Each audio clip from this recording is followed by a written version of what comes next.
ఇవాళ నేను ఆశ్చర్యానికి లోనైనా. చిన్న గ్రామం గాడిచెర్లపల్లి, చాలా చిన్న గ్రామము. ఇది మున్సిపల్ లో భాగంగా ఉంటుంది. ముఖ్యమంత్రి రేవంత్ రెడ్డి ఏమో రుణమాఫీ అయ్యేపోయింది, ఇక అడిగేదే లేదు, మొత్తం అయ్యేపోయిందని చేతుల్లో ఆడుతుంది. కానీ గాడిచెర్లపల్లి గ్రామంలో చూస్తే రుణమాఫీ కాలేదని ఇంతమంది దరఖాస్తులు ఇచ్చారు. నాకు ఇన్ని దరఖాస్తులు వచ్చినాయి. అందులో 1,00,000 లోపు ఉన్నాయి, 2,00,000 లోపు ఉన్నాయి, 2 లక్షల మీద ఉన్నాయి. రేవంత్ రెడ్డి ఏమో రుణమాఫీ అయిపోయింది అని హైదరాబాద్ లో కూర్చొని మాట్లాడుతున్నాడు.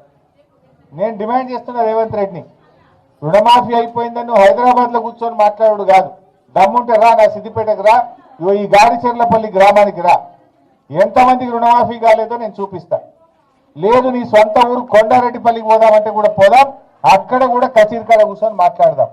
నీ సొంత ఊరికి పోదామా, మా గాడిచెర్లపల్లికి వస్తావా చెప్పు. ఇవాళ ఇక్కడ రైతులు చూస్తే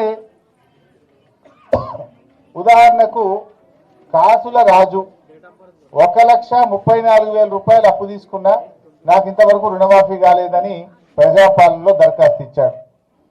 అదేవిధంగా కుసుంబ నగేష్, నేను 1,00,000 రూపాయలు అప్పు తీసుకున్నా, నాకు కాలేదంటున్నాడు.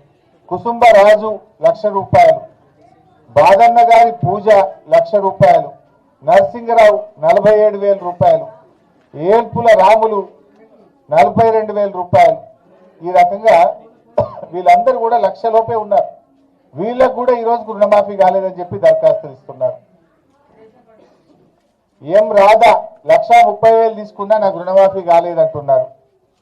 అదేవిధంగా కె యాదయ్య 1,34,000 తీసుకున్నా నాకు రుణమాఫీ కాలేదంటున్నారు. కె అశోక్ 60,000 తీసుకున్నా నాకు రుణమాఫీ కాలేదని దరఖాస్తు ఇచ్చారు. కె నగేష్ 89,000 నేను లోన్ తీసుకున్నా, నాకు రుణమాఫీ కాలేదని దరఖాస్తు ఇచ్చారు.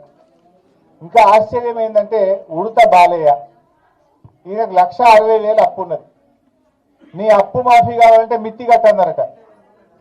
నువ్వు మొత్తం రుణమాఫీ చేస్తా అన్నావు కానీ మిత్తి ఎందుకు కట్టిస్తున్నావు? మొత్తం వడ్డీతో సహా 2 లక్షల రుణమాఫీ చేస్తా అని ఆ రోజు ఎలక్షన్ల ముందు ఊరిచ్చినావు. ఎవరైనా రుణమాఫీ అయితే మళ్ళ తెచ్చుకోండి, నేను రాగానే మళ్ళా మాఫీ చేస్తా అని చెప్పి ఆ రోజు ఊరిచ్చినావు. మరి ఉడత బాలయ్యకు 1,60,000 అప్పు ఉంటే మీద మిత్తి 13,000 ఎందుకు కట్టమన్నావు? పాపం ఆయన నమ్మి 13,000 మిత్తి కట్టిండు, ఇవాళకి ఆ 1,60,000 ఇంకా రుణమాఫీ కాలేదు.